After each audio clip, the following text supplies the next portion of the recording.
The first rays of morning sliced through the rugged foothills of Northern California, casting the land in a pale gold that couldn't quite burn away the chill.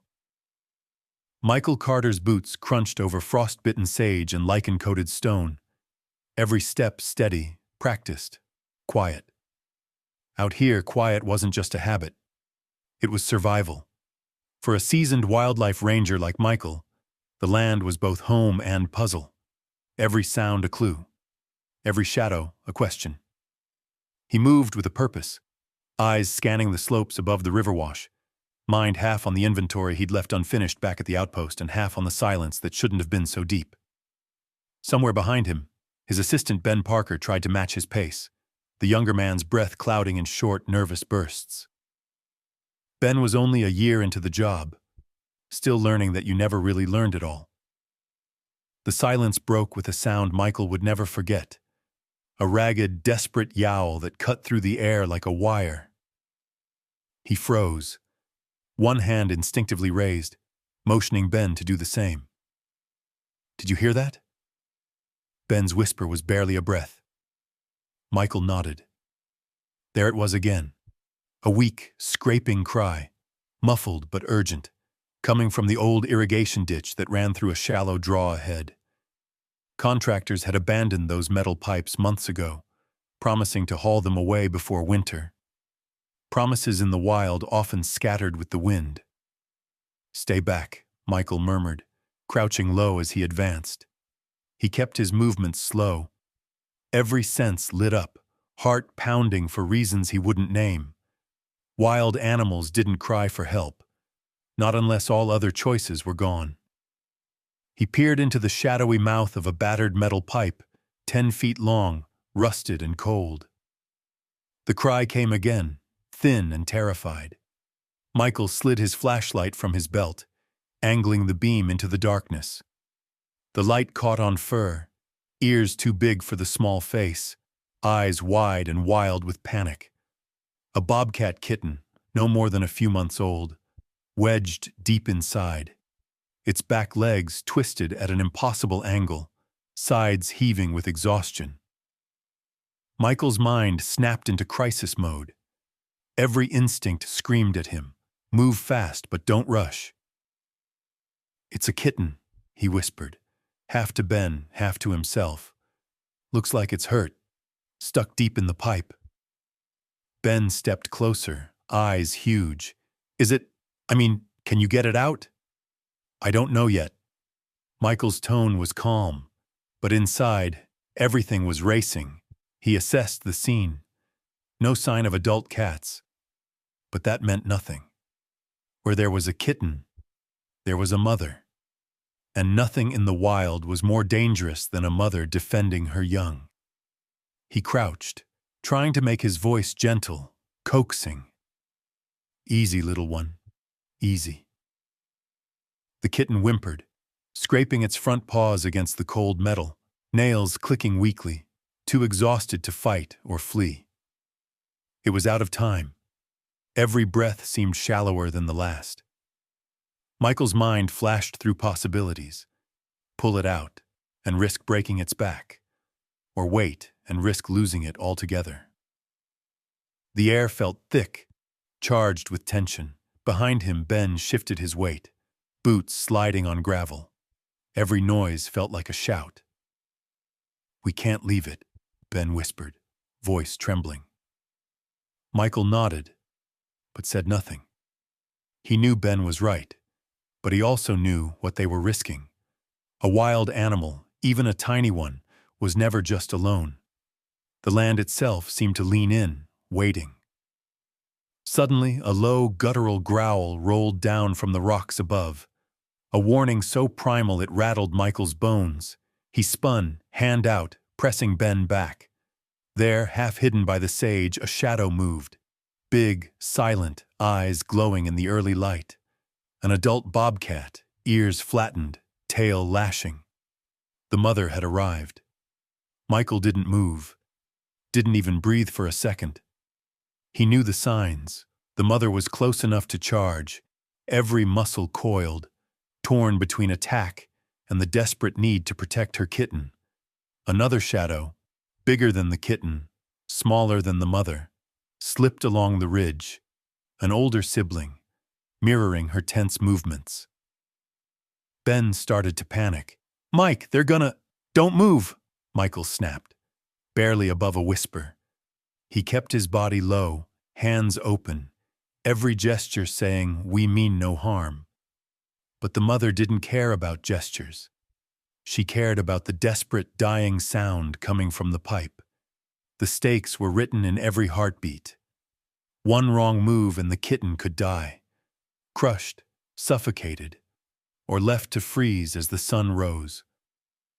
Or, if he moved too suddenly, the mother could attack, risking her own life, her family, and theirs. Michael felt the weight of every choice. What would you risk for a wild creature you barely understood? Would you act, knowing you could make everything worse? He looked at Ben, at the frightened young man and the panicked kitten, and then at the fierce, trembling shape of the mother bobcat in the dawn. He didn't know if he could save them all, but he knew he had to try. The sun crept higher. The wild watched, waiting to see if trust or fear would win. The wild doesn't wait for your nerves to steady. One moment, you're deciding how to help a wounded animal. The next, you're the center of a silent storm. That's exactly where Michael Carter found himself, kneeling by the mouth of a rusted irrigation pipe, heart thrumming, as the foothills of Northern California seemed to hold their breath. The bobcat mother emerged fully into the dawn. Muscles rippled under her dappled fur, and her eyes, yellow-green, almost human in their calculation, never left Michael. Just above her, perched on a stone outcropping, the older sibling crept along the ridge, tail twitching in a dangerous rhythm. The air was thick with warning. Ben's face was pale.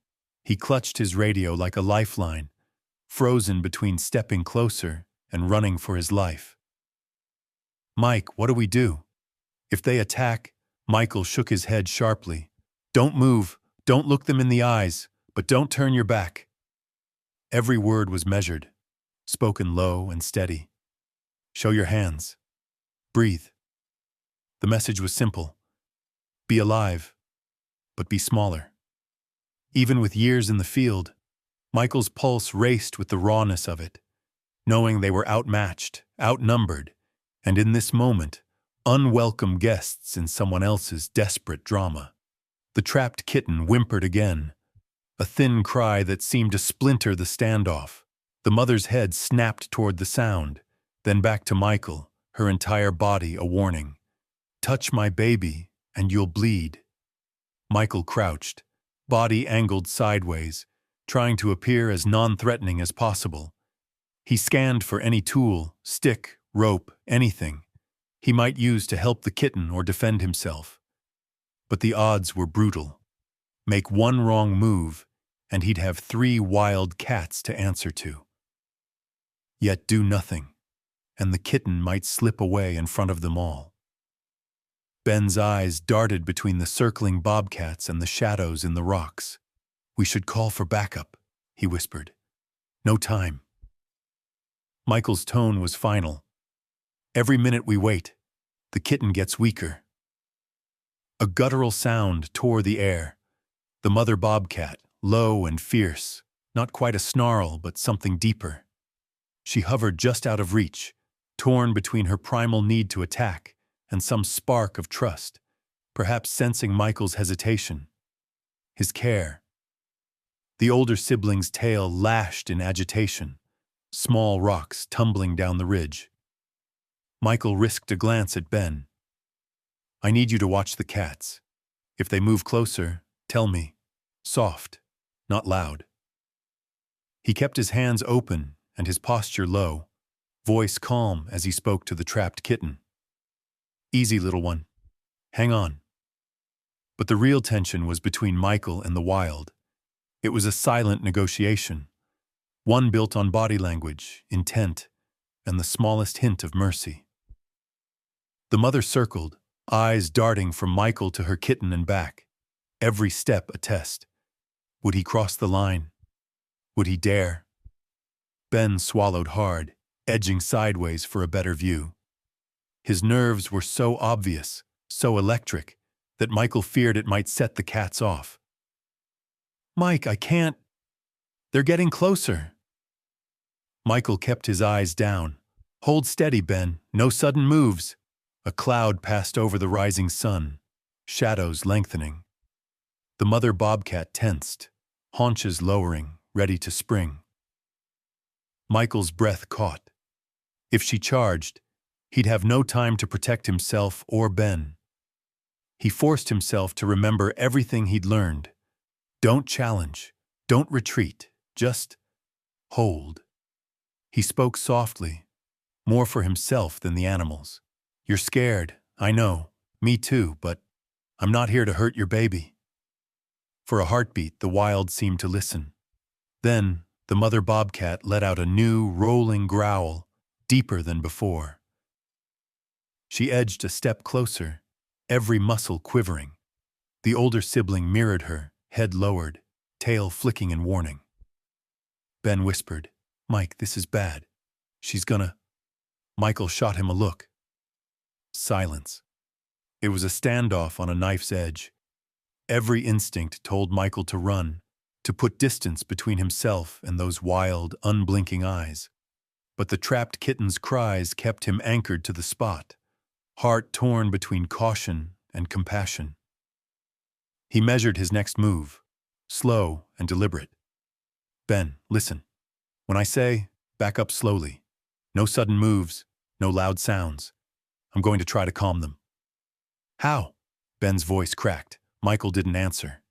Instead, he lowered his head further, extending one hand toward the pipe, but not touching it, not yet. He kept his other hand in sight, showing the mother, "I mean no harm." "Easy," he murmured, voice soft as breeze through grass. "I want to help." The wild tension flickered, uncertain. The mother paced, torn by her need to save her kitten and her terror of the humans. The older sibling drew closer, muscles bunching. Michael knew. If this escalated, it would happen fast, brutal, and final. Time seemed to slow, then compress. Michael sensed he had only minutes, maybe less, before something snapped. The kitten whimpered again, weaker now. The mother bobcat hovered, torn between attack and trust, a living embodiment of every wild fear and hope. Michael's own fear tasted like metal in his mouth, but beneath it, a fierce resolve bloomed. He would not be the reason this ended in blood, neither animals nor humans. He whispered, mostly for himself, "We're not so different, are we?" For one moment, the wild held still. 3 humans, 3 bobcats, every life balanced on the edge of trust and survival. And somewhere in that razor-thin space, Michael realized, whatever happened next would decide everything. The morning stretched on, the silence pierced only by the faint, broken cries echoing from the rusted pipe. Michael Carter felt every second press against his skin, each tick of time raising the stakes for the small life hidden in darkness. The wild around him felt charged, electric with fear, uncertainty, and the fragile possibility of hope. Michael glanced at Ben, whose eyes remained locked on the bobcats circling the perimeter. The mother's tension was palpable. She prowled the edge of the rocks, never fully turning her back, never coming too close. The older sibling kept just out of direct sight, flickering in and out of the sagebrush like a ghost. Every movement sent small stones tumbling, each sound making Michael's heart jump. They were waiting for him to make a mistake. Michael forced himself to take a long, steady breath. The cold morning air filled his lungs, grounding him. "Ben, I need you to go back to the truck," he said, voice steady but low. "Get the rescue kit, ropes, gloves, the saw, and hurry." Ben's head snapped up, panic flashing in his eyes. "You want me to leave you alone out here?" "We don't have a choice. I can't get the kitten out with my hands. If you stay, you'll just be in the way. Move slow, keep your eyes down, and don't run." For a moment, Ben hesitated, frozen by uncertainty. The mother bobcat let out a warning growl, her body crouching lower. Michael didn't break eye contact with Ben, pouring every ounce of authority and reassurance into his tone. "Go, Ben. Now." Ben swallowed, then nodded, backing away one step at a time. He slipped down the rocky slope, boots skidding but never turning his back to the wild family. When he finally disappeared over the rise, the sound of his retreat faded, leaving Michael truly alone. The weight of that solitude settled like a stone in his chest. The only companions were the tense, watchful bobcats, the whisper of wind through dry grass, and the kitten's weakening cries from the pipe. Michael knelt, lowering himself until he was eye level with the dark opening, every motion deliberate, gentle. He spoke softly, letting his words blend with the hush of the wild. "You're okay, little one. I'm right here. Hold on for me." The kitten's mewling grew softer, punctuated by long silences that sent a surge of dread through Michael's veins. As he waited, Michael's mind wandered, against his will, back through time, across memory's rough terrain. He thought of his father, a rancher who'd spent his life battling the wild. Coyotes that killed lambs, hawks that snatched chicks, the ever-present fear that nature would take more than it gave. His father's voice echoed, gruff and certain. "Wild animals are best left alone, Mike. You interfere, you just make things worse for everyone." Michael had believed that once. He'd stood beside his father, rifle in hand, watching the wild with suspicion and resentment. He remembered the guilt that haunted him after the time a young deer, tangled in fencing, had died while they debated whether to intervene. The line between helping and harming was never clear. Not then. Not now. Now. The mother bobcat paced the rocks, her eyes never leaving Michael. He felt the depth of her desperation, her instinct battling with her terror of him. She wanted her baby safe. Nothing else mattered. Michael saw himself reflected in her wild, golden eyes. A father, a protector, a creature struggling against forces too big to control. He found himself whispering, "I know what it's like to be afraid for someone you love. I know what it's like to fail them, too." The confession felt raw, but the bobcat didn't flinch, just watched with a mix of suspicion and silent plea. Time lost its meaning. Michael counted heartbeats, measured the kitten's thin breaths, waited for Ben's return. The cold bit deeper as the sun began its climb, chasing the frost from the stones. Michael stayed motionless, every sense trained on the bobcats, trying to read their every twitch, every flick of the tail. Would the mother charge if he reached into the pipe? Would the older sibling join?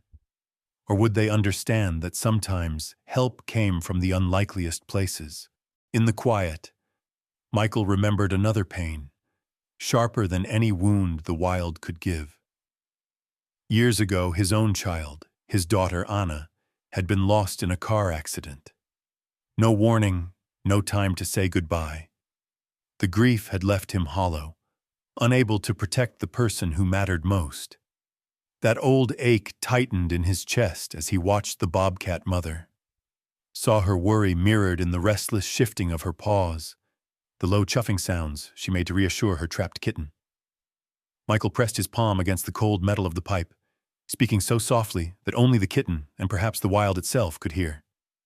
"I can't promise I'll save you, but I'll try. I'll do everything I can." The mother bobcat drew closer, her body tense but not yet aggressive. For a moment her gaze met Michael's, and he felt the smallest flicker of understanding pass between them. A silent truce, born of shared desperation. Just then a rock skittered down the slope. Michael's heart leapt, but it was only Ben, returning with the rescue kit slung over his shoulder, face flushed with effort and anxiety. He knelt beside Michael, whispering, "They didn't move. I think they're waiting to see what we'll do." Michael nodded, eyes never leaving the wild family. He felt the full weight of the moment, the balance between risk and hope, between boldness and humility. Every action now could mean life or death for the kitten, for himself, even for Ben. How do you know when to help and when to walk away? Michael wondered, not for the first time. He didn't know the answer. Maybe no one did. But as he looked at the trembling kitten, the fiercely protective mother, and the land that watched them all, he understood one thing. Doing nothing was its own kind of choice. And sometimes you had to cross the line, not for certainty, but for the chance, however slim, to make things right. The sun crept higher, burning away the last hints of morning chill. But Michael Carter's skin prickled with sweat that had nothing to do with the heat. He stayed crouched in the dry grass, never taking his eyes off the Bobcat family, every muscle tensed between hope and dread. The mother bobcat paced in restless arcs just beyond arm's reach, tail flicking, torn between the primal urge to attack and some fragile, flickering trust that kept her claws sheathed. For now. Beside him, Ben unpacked the rescue kit with trembling hands, trying to be quiet but making more noise than he realized. The clank of metal, the scrape of a zipper, the shuffle of boots. Every sound seemed to thrum through the wild like a challenge. The older sibling Bobcat slipped in and out of the sagebrush, occasionally emitting a guttural chuff, a warning not to get too close. The kitten inside the pipe made only the faintest mewl, weaker now, a sharp reminder that time was against them. Michael's mind was a storm of calculation and memory. Every move had to be perfect. He could feel Ben's nervousness, could see the young man's fear in the set of his jaw and the way he kept glancing over his shoulder. Michael tried to anchor himself, drawing on decades of hard-won patience, but his heart hammered in his chest, louder somehow than even the wild itself. He looked at the kitten, eyes huge and terrified, body limp with exhaustion. For a long, breathless moment, their gazes locked. In those eyes, Michael saw not just fear, but something deeper, a plea for help, a spark of hope that hadn't yet been snuffed out by the world's indifference. He swallowed, his own voice barely above a whisper. "I've got you, little one. Hang in there." But in that moment, the weight of the past pressed in. Old wounds, sharper than any claw. Memories surfaced, unbidden and merciless. Michael's own daughter, Anna, her smile bright against the California sun. The day he'd lost her in a car accident replayed in the theater of his mind. Brakes screaming, glass shattering, the phone call that changed everything. The agony of not being able to protect the one he loved.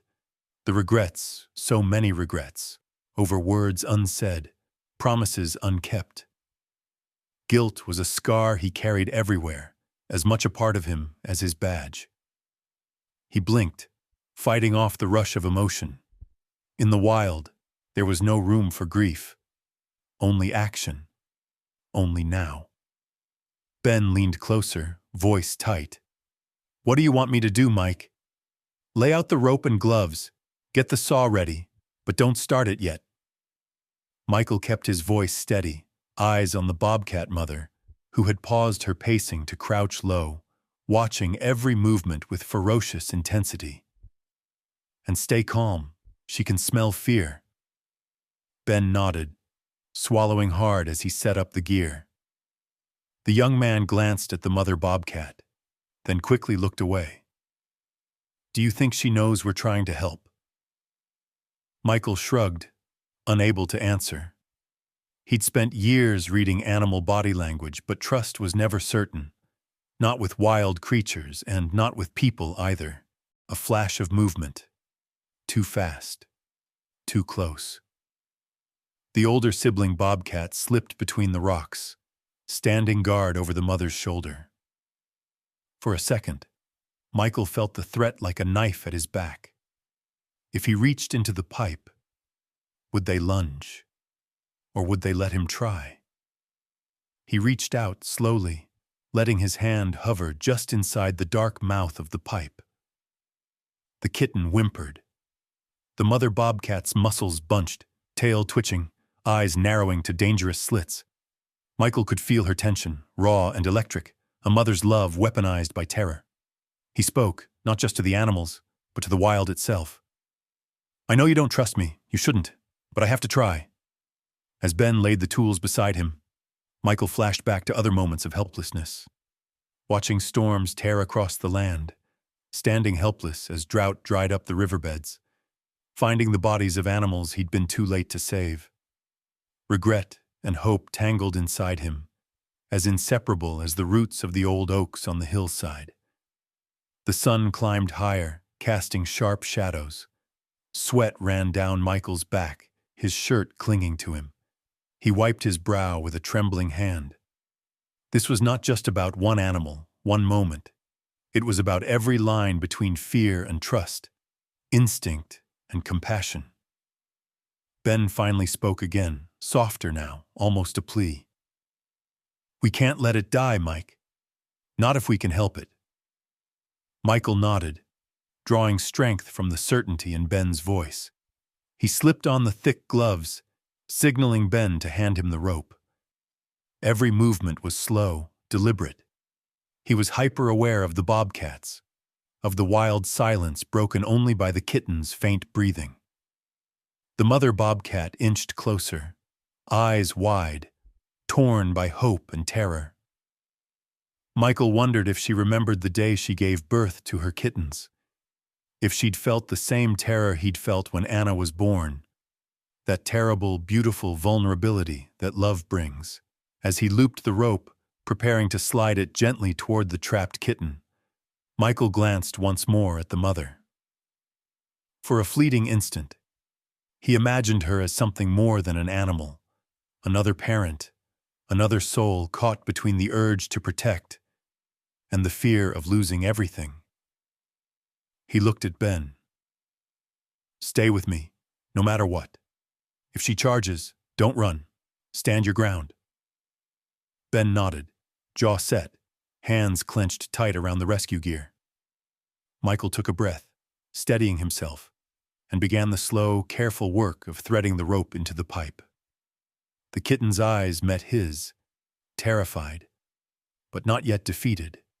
A flicker of trust passed between them, brief but unmistakable. And all around, the wild held its breath, waiting to see which would win, hope or fear. There are moments when everything hangs on the edge, a life, a choice. The thin thread that connects hope and disaster. That was the space Michael Carter moved in now, his breath shallow, his hands sweating inside the thick gloves as he reached for the portable saw.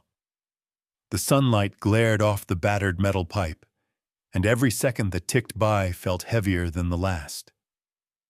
Ben stood just behind him, hands wrapped tight around the handle of the rescue kit, his face set in a mask of concentration. Michael could hear the bobcat mother's claws clicking against the rocks, her patience nearly spent. The older sibling bobcat crept lower on the ridge, muscles tight, tail flicking in agitation. The wild was wound tight as a spring, and Michael knew that one mistake could snap it. He checked the saw, took one last look at the kitten, its breaths thin and ragged, body limp and fur matted with dust, and forced himself to focus.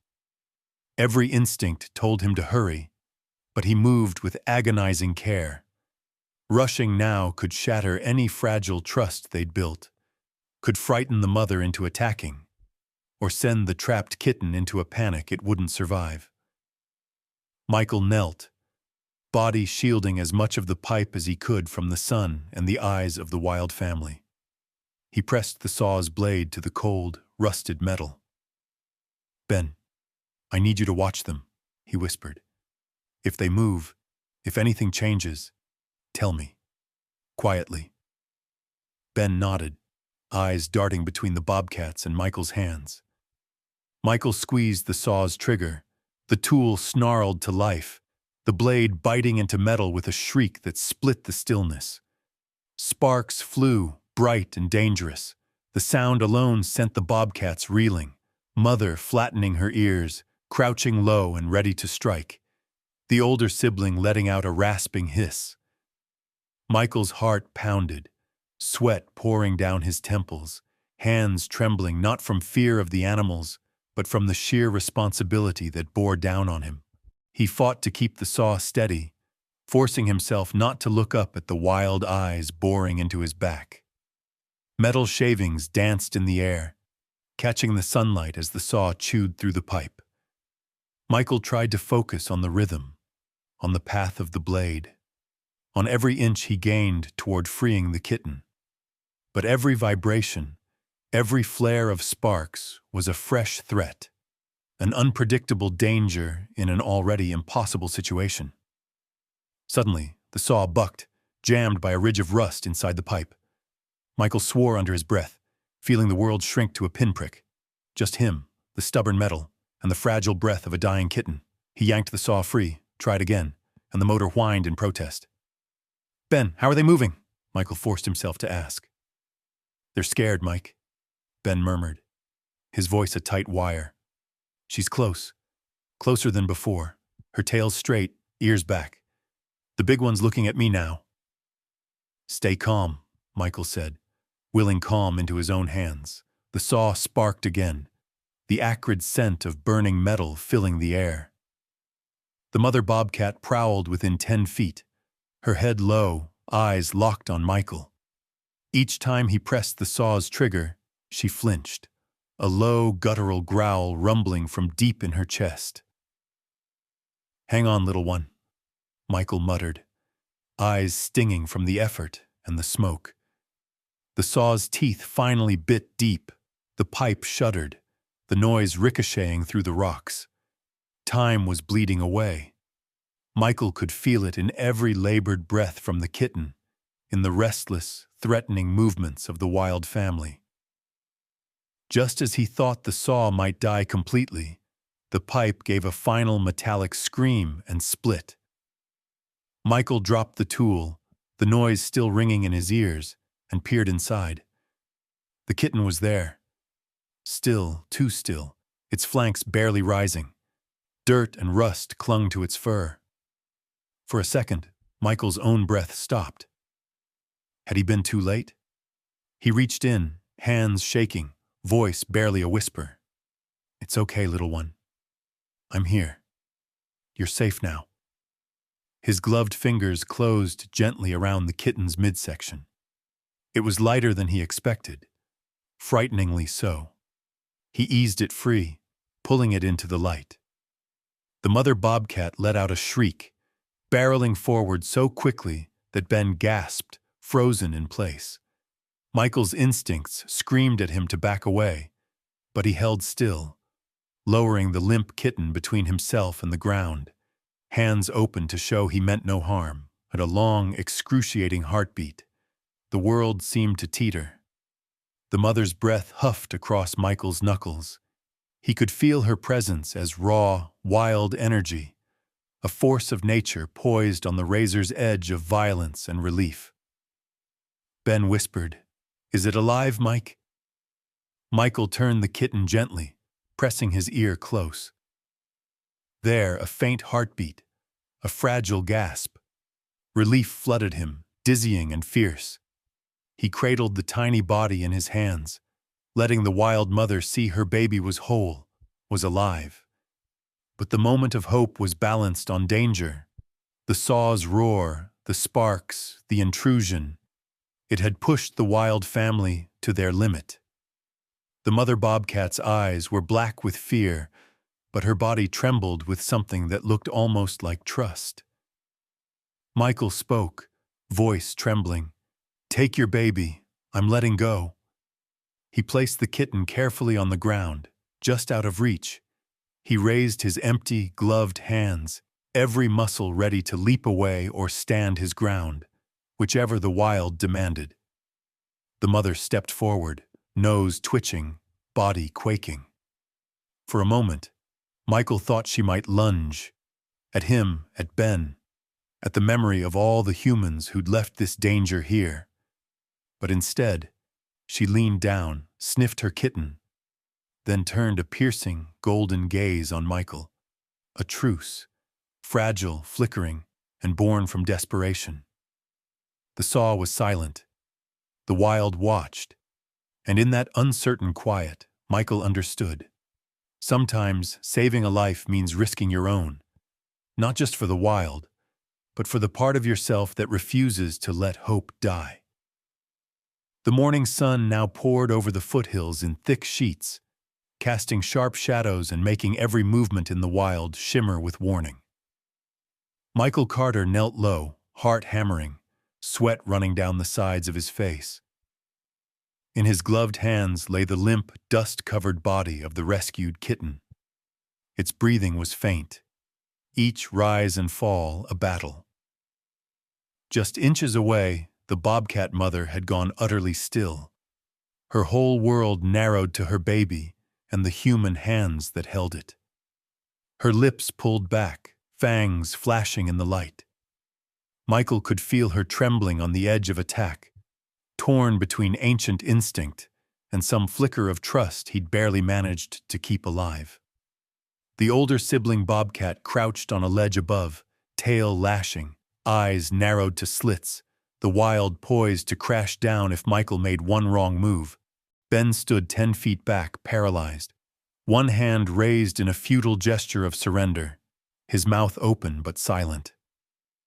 Michael knew, anything sudden, anything loud, and the wild would explode.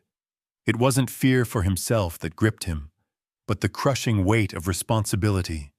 For the kitten, for Ben, even for the desperate mother, whose terror had been turned against the world by so many careless humans before. Michael slowly turned his body, knees crunching in the dirt, so he was squarely between the mother and her baby. He kept his head bowed, hands open, the limp kitten gently displayed, a wordless plea for trust. The mother let out a sound that was halfway between a growl and a sob. She darted forward, ears pinned flat, claws unsheathed, muscles bunching for the strike. For a split second, Michael thought it was over. He'd crossed the line, and now the wild would take its due. He stayed perfectly still, hands open, voice soft as breath. "She's here, little one. She's here for you." He didn't dare look up at her, instead keeping his gaze fixed on the ground, making himself as non-threatening as possible. Ben's voice was a strangled whisper. "Mike, she's right there, she's gonna—" Michael shook his head minutely, still focused on the mother Bobcat. The animal's hot breath ghosted over his knuckles as she sniffed her kitten. She made a low, rolling sound, a mixture of relief and fury that vibrated through the ground itself. The older sibling edged closer, poised for either rescue or attack. Then something happened. Something that would replay in Michael's mind for years. The mother paused, muzzle inches from the kitten. She turned her wild, golden eyes directly on Michael, meeting his gaze for the first time. For a heartbeat, everything stilled. He saw pain there, yes, but also gratitude, a recognition, however fleeting, that not all humans meant harm, that this one at least had risked something real. Michael's whole body trembled, but he didn't flinch. He kept his hands open, letting the moment last. The wild and the human, locked together by something older than language, by loss, by hope, by the unspoken promise to do no further harm. Suddenly, the kitten stirred, letting out a feeble mew. The mother responded instantly, gathering her baby in her jaws with a gentleness that belied her ferocity. She backed away, never turning from Michael, dragging the kitten to the shelter of a boulder. The older sibling circled down, nuzzling the limp body, giving the smallest chuff of encouragement. Michael's breath caught as he watched, so much like any family, clinging to life at the very edge. But it wasn't over. The mother bobcat rounded on Michael, still close enough to strike, her body language screaming tension. She and the older sibling positioned themselves between Michael and the rescued kitten, blocking his retreat. Michael felt the pressure build. He was too close, had crossed an invisible boundary. The family's protectiveness was now a barricade, and for a single tense heartbeat, he wasn't sure if they'd let him go. Michael remained crouched, breathing slow and steady, hands still empty and open. He spoke again, voice low and raw. "I'm leaving now. She's safe. You all are." Ben's fear vibrated in the air, but he didn't move, following Michael's example. The bobcat mother watched, chest heaving, still torn between violence and gratitude. Then, with a final guttural growl, she stepped back, making space for Michael to retreat. Michael rose slowly, never turning his back. He stepped away inch by inch, eyes on the ground, heart thudding so hard it hurt. He could feel the wild family's gaze on him the whole time, a jury of instinct and ancient memory, weighing his fate. When he was finally far enough, he allowed himself a shaky breath. The kitten was alive, the family reunited. For now, the wild had let them all walk away. Ben sagged in relief, knees buckling. "Mike, I thought she was going to tear you apart." Michael just nodded, every nerve ending still on fire. He looked back one last time. The mother bobcat was already licking her kitten clean, the older sibling standing guard, eyes never leaving the humans. Michael felt something inside him shift, a deep, silent reckoning with the wild. He had risked himself, not out of arrogance but from the hope that kindness could matter, that sometimes the line between fear and trust could be crossed, if only for a moment. He put a hand on Ben's shoulder, voice quiet. "We did what we could. Sometimes that's enough." Ben nodded, still shaky as they packed up their tools. As they left, the wild closed behind them. Mystery, danger, and gratitude all mixed together, as fragile and unforgettable as the line they had just crossed. The world seemed to exhale as Michael Carter and Ben Parker slowly retreated from the scene, every step taking them further from the wild, raw drama that had played out in the sunlit rocks. Michael's legs were heavy, trembling with the aftershocks of adrenaline and relief, his mind replaying the last moments over and over. The mother bobcat's burning eyes, the kitten's limp body brought back to life, the invisible edge between attack and trust. They stopped a safe distance up the hillside, turning to look back just as the bobcat family huddled close in the tangled shadows of the sage. The mother nuzzled her rescued kitten, licking away grime and fear, while the older siblings circled them, wary and protective. Michael watched as the kitten, still weak but alive, attempted to rise. Its tiny legs trembled, but it managed a few uncertain steps before collapsing safely beneath its mother's chest. For a second, just a heartbeat, Michael caught the kitten's gaze. The little animal looked up, straight into his eyes. Something passed between them, wordless and electric. A connection deeper than gratitude or fear, a fleeting understanding that for one moment the wild and the human world had touched. The kitten's eyes shone, alive and burning with a kind of fragile hope. Michael felt a lump rise in his throat. It was as if the wild itself had reached out, just for an instant, to say thank you, or to remind him that the balance between their worlds would always be tenuous. A rustle behind them made Michael turn. Down the trail, voices floated up. Shouts, hurried footsteps, the ring of worry and curiosity. Two hikers rounded the bend, drawn by the metallic scream of the saw and the sight of two men with rescue gear. The first, a middle-aged woman in a neon windbreaker, skidded to a halt, eyes wide with alarm. "What's going on here? Are you hurt? We heard noises." Ben opened his mouth, but Michael raised a hand, quieting him. "Everyone's okay. We were helping a wild animal.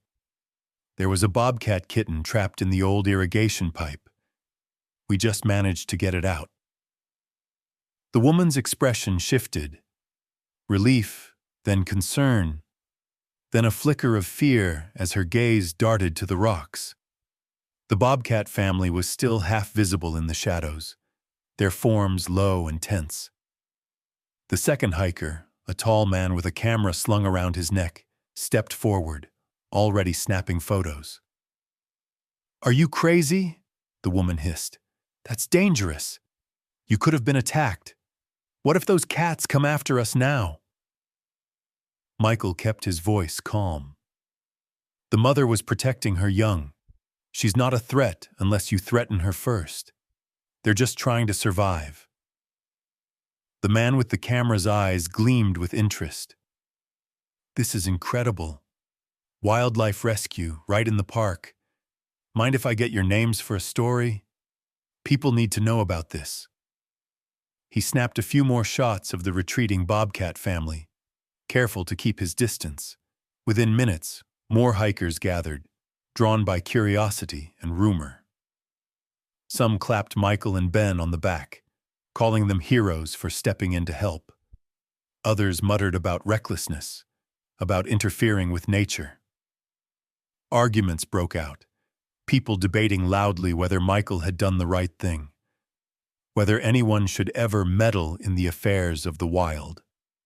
Michael tried to answer questions as best he could, explaining the danger posed by the abandoned pipes and the risk to both animals and humans. But he could sense the division growing, a crack running through the crowd.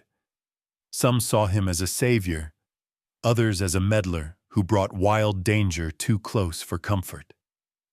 The Bobcat family, sensing the surge of human energy, began to slip away, melting into the underbrush with one last glance over their shoulders.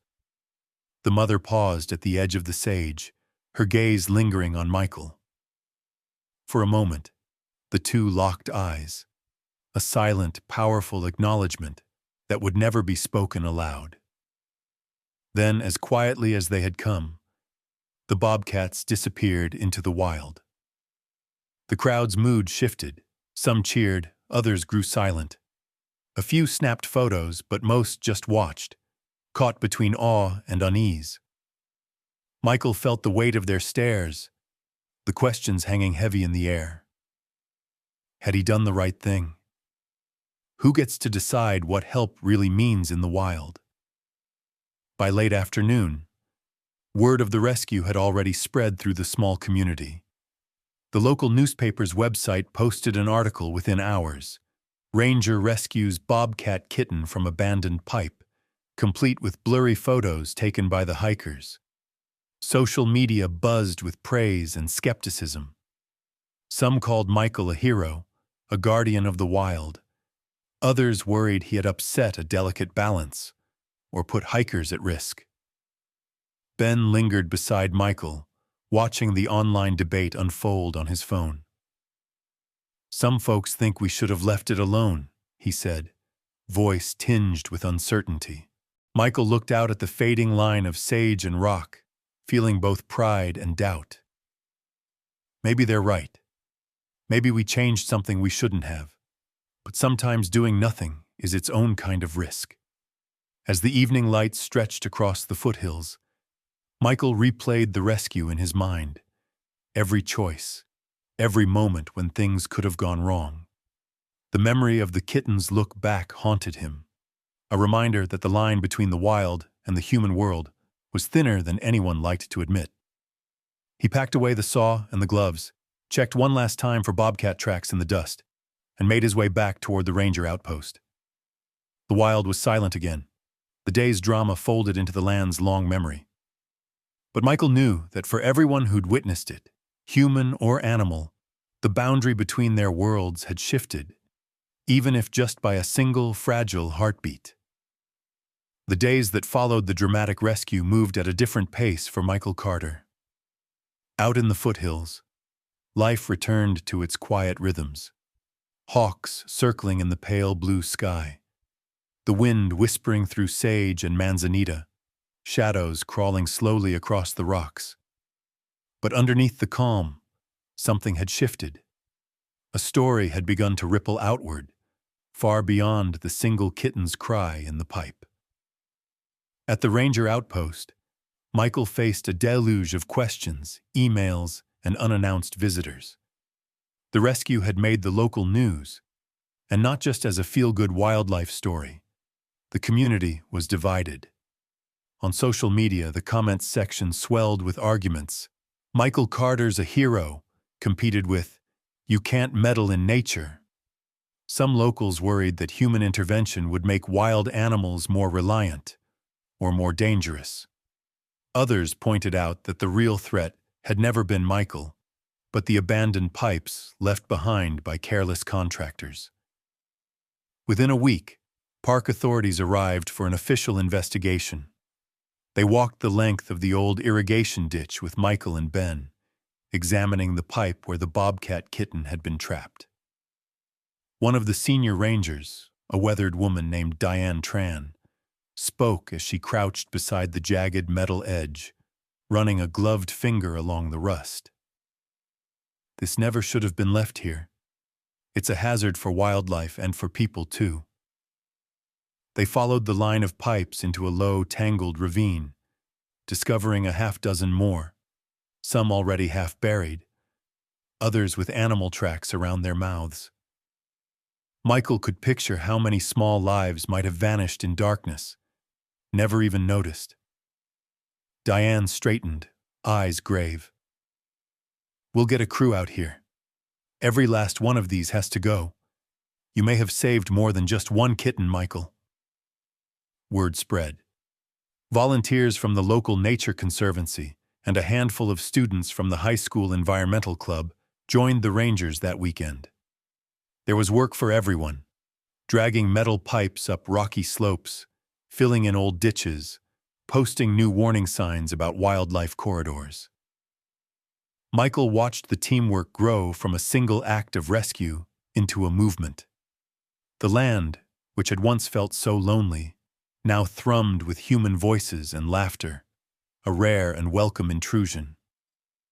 One day, as Michael returned from hauling scrap metal to the ranger truck, he spotted a small group of children clustered at the mouth of the old pipe.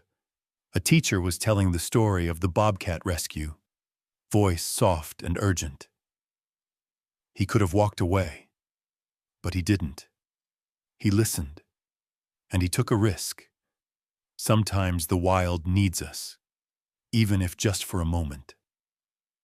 The children pressed their hands to the dirt, peering into the shadows as if hoping to see a kitten appear. One girl looked up at Michael, her face bright with curiosity. "Are there still bobcats here?" Michael knelt, meeting her gaze. "Yes, there are. But we have to be careful with their world. The wild is strong, but it's also fragile, especially when people forget to pay attention." The teacher smiled. "Would you talk to the class about what happened? It would mean a lot for them to hear it from you." So Michael agreed. The next week, he found himself standing at the front of a crowded town hall, the walls lined with familiar faces, neighbors, hikers, ranchers, students, city council members, and even the contractors who had left the pipes behind. The debate was lively, sometimes tense. Some thanked Michael for his bravery. Others criticized him for interfering, worried about setting a precedent. One man, gray-haired, with the weathered skin of a lifelong rancher, stood up and asked, "How do we know where to draw the line? What if next time someone gets hurt?" Michael answered honestly, his voice steady. "I can't promise every risk will turn out well. The wild's unpredictable. But that kitten wasn't trapped by nature. It was trapped by something we left behind. We have a responsibility to fix what we break, to listen and to act carefully. The room was silent for a long moment. Then, slowly, applause rose, uncertain at first, then stronger. In the days that followed, the Park Service published new guidelines about leaving equipment and debris in wildlife areas. Local schools launched field trips focused on habitat safety, and community cleanup events became more frequent. Michael saw hikers carrying trash bags alongside their backpacks. It felt like a kind of healing, not just for the land, but for the people who walked it.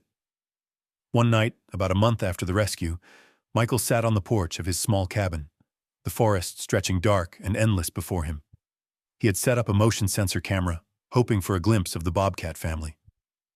Most nights, the only visitors were raccoons, a fox or two, sometimes a curious deer. But that evening, as the stars burned above the hills, the camera's light flicked on. Schaffel checked the photos in the morning. There they were, the mother bobcat, regal and lean, slipping through the trees.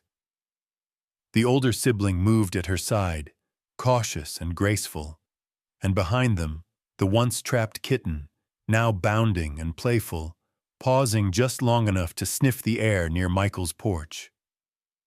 In the photo, the three wild cats were caught in a single frame, eyes shining, bodies blurred in motion. Michael smiled, feeling something open in his chest. There would never be words, never a real thank you, but the wild had sent its message, a fleeting visit, a sign that life went on, that the bond, however fragile, had not been forgotten. He closed his eyes, listening to the wind and the distant echo of a kitten's cry. In that sound, he heard not just the call of the wild, but the echo of his own risk and hope, rippling outward through the foothills, changing everything it touched. Nights in the foothills were always different after a storm. The air felt scrubbed clean, alive with the scent of pine and earth, the sky a deep, impossible blue above Michael Carter's cabin. He sat at his desk, the old wood scarred by years of coffee mugs and field reports, pen poised over an open journal. Outside, the last traces of daylight faded, but Michael's mind was still caught between the past and the present, between the wild and the world of people. He wrote slowly, the scratch of pen loud in the quiet room. "Today I saw the Bobcat family again," he began. "The mother proud and fierce as ever. The little one, strong, curious, unafraid. I wonder what they remember about that morning. Do they recall the fear, the pain, the strange hands that tried to help?" He paused, looking up at the old photo on his wall, himself and his father, side by side, both of them younger, harder. He could still hear his father's words echoing through memory. "Don't get involved with wild animals, Mike. You help. You interfere. You interfere. You make things worse." For a long time, Michael had believed that. Now, after everything, he wasn't so sure. He thought back to the rescue, how every second had felt like a lifetime, the air charged with risk and hope, the line between doing good and doing harm almost invisible. Even now, days and weeks later, the questions gnawed at him. Had he truly helped, or just meddled in a story that wasn't his to write? Was it courage that had driven him, or arrogance? What was the true cost of compassion, for the wild and for people alike? Michael closed his eyes, the memory unfolding in his mind's eye. He remembered the mother bobcat's face, fury and gratitude twined together. The community's reaction, cheers and criticism, applause and argument. The sense that every choice carried a ripple, for better or worse. He started to write again. Maybe the answer isn't as simple as helping or not helping. Maybe it's about recognizing that we're all tangled up together. Humans, animals, land, mistakes, second chances. Every act of courage or caution shifts the balance, sometimes in ways we can't see. He looked out his window, seeing only his own reflection for a moment, before the glass gave way to darkness. Somewhere out in the night, he imagined the bobcats slipping through the sage, wild and unafraid, living their lives far beyond the human debates and doubts. Over the next few weeks, the impact of Michael's actions grew clearer. Park guidelines changed. Old infrastructure marked for removal, new signs posted, hikers educated on the importance of keeping wild spaces wild and safe. School groups hiked the ridges, picking up trash, their laughter and curiosity a new kind of music in the hills. One afternoon, Michael led a group of local teenagers down to the site of the rescue. The pipe was gone now, replaced by wildflowers and a wooden post bearing a simple plaque. Here a life was saved, and so was a lesson. The students listened as Michael spoke, not as a hero, but as someone still searching for answers. He told them what he'd learned, that bravery wasn't always loud or obvious, and that humility mattered as much as boldness, that you could do everything right and still not know if you'd done the right thing. A girl raised her hand. "Would you do it again?" she asked. Michael smiled, the lines around his eyes deepening. "Yes, but I'd still be scared, and I'd still wonder if I'd made the right call. That's part of the deal, doing the best you can, even when you can't see the end." He saw in their faces the spark of understanding, the beginning of respect for the wild and for the complicated decisions people sometimes had to make. He hoped it would stay with them, shaping how they saw the world and their own role in it. At home that night, Michael added another note to his journal. Not all connections can be explained or repeated. Some only last a moment, a look, a risk, a heartbeat of trust. But every act of courage, every moment of humility, shifts the world, even if only a little. Sometimes, the wild meets us halfway. When it does, we owe it not just bravery, but humility. He set down his pen, feeling a strange sense of peace.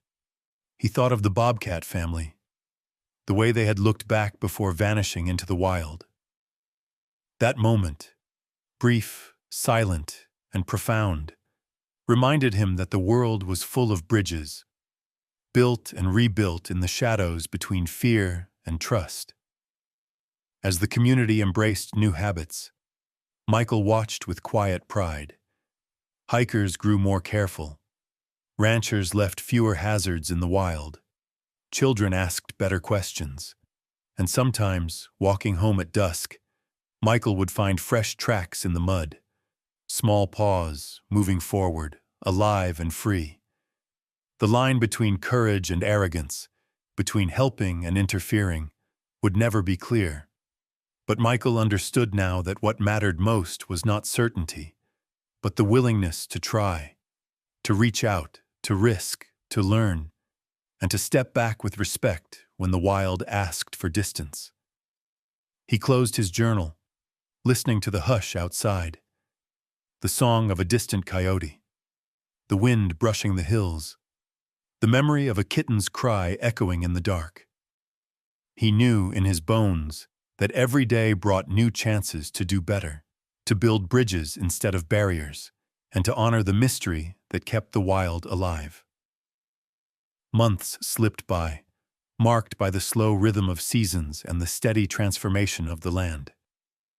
What once felt like a wound in the foothills, old pipes, scars of neglect, silent dangers lurking in the shadows, was healing, wild grasses and flowers reclaiming the earth.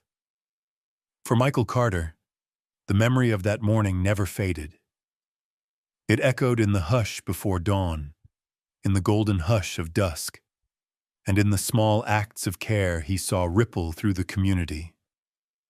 One evening, as summer faded into a gentle fall, Michael set out alone. He followed a familiar trail, boots crunching softly on the dust, his flashlight left unlit. The world was settling, night creatures just beginning to stir. The air was cool, laced with the scent of sage and pine, and every sound seemed amplified in the gathering dark. He found himself at the edge of a shallow creek, its surface silver in the dusk. Mud squelched under his boots, and there, half hidden, were fresh tracks. Michael crouched, studying the paw prints pressed into the bank. 3 sets, one large, one intermediate, one still small but stronger than before.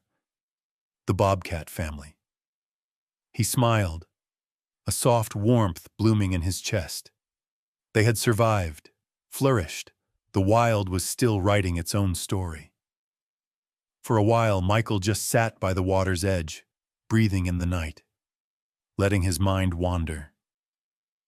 He remembered the eyes of the mother bobcat, the way the kitten had looked back at him, the heartbeat when trust outweighed fear. He remembered the faces in the town hall, hopeful, worried, angry, grateful. He remembered the countless small decisions, each one a step across a bridge built on risk and hope. He realized, sitting there beneath the vast sweep of the sky, that true stewardship was not about control. It was about respect, about knowing when to act and when to let the wild remain wild. It was about boundaries, honoring them, sometimes risking them, but never forgetting they existed for a reason. The world had changed, in small but meaningful ways. The old pipes were gone, replaced by vigilance. Hikers left less behind. Children at the local school knew to look for animal tracks, to listen for the voices of the wild, to care. Michael had become something of a reluctant mentor. His story repeated in classrooms and at kitchen tables, a lesson not about heroism, but about humility and connection. He thought about the bridges between worlds, the invisible lines that separated human from animal, safety from danger, caution from courage. Sometimes those lines needed to be crossed, even if just for a heartbeat, to reach the life waiting on the other side. But the best bridges were built on trust, not force, on understanding, not domination. Michael got to his feet and followed the tracks along the creek, heart steady, steps sure. In the soft mud, he saw where the kitten, no longer quite a kitten, had paused, turning to look back, just as it had on the morning of its rescue. He wondered what it had seen in him. Mercy, curiosity, a fleeting echo of wild trust. The question lingered as Michael climbed back up the trail, the stars bright above the hills. He knew he would never have an answer, not really. The wild did not give easy explanations or lasting guarantees. All it offered was a chance, a single fragile bridge, built on the hope that for one moment, 2 worlds could meet and change each other, however briefly. At the edge of the clearing, Michael stopped. The forest was alive with small sounds, the brush of wind through needles, the distant call of an owl, the rustle of something unseen moving just out of sight. He stood there, silent, feeling the weight of all he'd learned press gently against him. Not as a burden, but as a gift. He spoke quietly, as if the wild itself might be listening. This story was never just about rescuing a kitten. It was about seeing the lines we draw and knowing when to reach across. It was about risking ourselves for a connection that might only last a heartbeat, but could change us forever. He smiled, recalling his earlier fears, the trembling in his hands, the fear in Ben's eyes, the doubts and criticisms from the community. He remembered the gratitude that couldn't be spoken, only lived out, in every careful step, every lesson taught, every act of respect for the wild. Michael knew he would never be able to control the wild, nor would he want to, but he could choose again and again to protect it, to honor its mysteries, to act when action was needed, and to step back when silence was wiser. As the last light faded, he found himself hoping that those who heard his story, whether in a classroom, on a trail, or around a campfire, would ask themselves the same question he now carried always in his heart. What would you risk for a connection that might change you, even for a moment? Would you have the courage to cross the bridge, knowing it might vanish behind you as quickly as it appeared? He turned back toward home, the shadows long and gentle, his steps lighter. Behind him, the bobcats vanished into the dusk, silent, wild, and whole. No words were needed. The bond lingered, fragile and unforgettable, a bridge between worlds that would remain long after footprints faded from the mud. And as Michael disappeared into the deepening night, he knew, sometimes, the smallest act of courage leaves the greatest mark, not only on the land, but on the heart. The wild would always be wild, but for those who listen, who risk, who trust, it might also be something more. A teacher, a mirror, a bridge to something greater than themselves.